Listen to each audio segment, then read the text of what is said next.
இந்த சாஸில் பார்க்க போகிறது எக்ஸசைஸ் 3.19 இருக்கக்கூடிய 7th சம்மில் இருக்கக்கூடிய செகண்ட் சப்டிவிஷன். ஸோ என்ன ப்ரூஃப் பண்ணணும், என்ன வெரிஃபை பண்ணணும் பார்த்தீங்கன்னா, a minus B into C equal to AC minus BC. இதை தான் நம்ம ப்ரூவ் பண்ணணும். A matrix, B matrix, C matrix கொடுத்துட்டாங்க.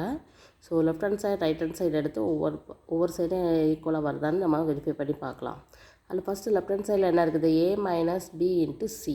எப்போதுமே ப்ராக்கெட்டில் உள்ளது தான் ஃபர்ஸ்ட் பண்ணணும். ஸோ ஏ மைனஸ் பி, அப்போ இது ரெண்டு மேட்ரிக்ஸோட சப்ட்ராக்ஷன் தான். ஸோ ஒவ்வொரு ஈச் எலமெண்ட்டையும் நம்ம சப்ட்ராக்ட் பண்ணலாம், அவ்வளோதான். ஸோ ஏ மைனஸ் பி கிடச்சிரும். அதை கூட என்ன பண்ணணும், சியை மல்டிப்ளை பண்ணணும். ஸோ ஏ மைனஸ் பி இன்ட்டு சி. நார்மலாக மேட்ரிக்ஸ் மல்டிப்ளிகேஷன் பண்ணி அதை ஈக்குவேஷன் 1ன்னு வச்சுக்கலாம். அதே மாதிரி ரைட் ஹேண்ட் சைடில் பார்க்கும்போது AC minus BC. So first A மேட்ரிக்ஸையும் சி மேட்ரிக்ஸையும் மல்டிப்ளை பண்ணி வச்சுக்கணும். அடுத்து பிசிங்கும் போது பி மேட்ரிக்ஸையும் சி மேட்ரிக்ஸையும் மல்டிப்ளை பண்ணி வரும். இந்த ரெண்டு வந்திருக்க ஆன்சரையும் ஏசி மைனஸ் பிசிங்கிறதுனால ரெண்டையும் சப்ட்ராக்ட் பண்ணணும்.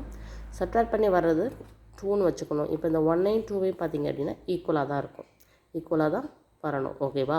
ஸோ இதில் நம்ம வெரிஃபை பண்ணியாச்சுன்னு சொல்லி எழுதிக்கலாம். ஸோ ரொம்ப ரொம்ப ஈஸியான சம் தான். இதே மாதிரி சம் பார்க்கணும், டீட்டெயிலாக பார்க்கணும் அப்படின்னா மேக்ஸ் டியூப் சேனலை சப்ஸ்கிரைப் பண்ணி வச்சுக்கோங்க. 10th ஸ்டாண்டர்ட் சமச்சீர் மேக்ஸ் சப்ஜெக்டில் இருக்கக்கூடிய ஒவ்வொரு எக்ஸசைஸ் சம்மும் டீட்டெயிலாக தமிழ் அண்ட் இங்கிலீஷ் எல்லாத்துலேயுமே பார்த்துட்ருக்கோம். தேங்க்யூ.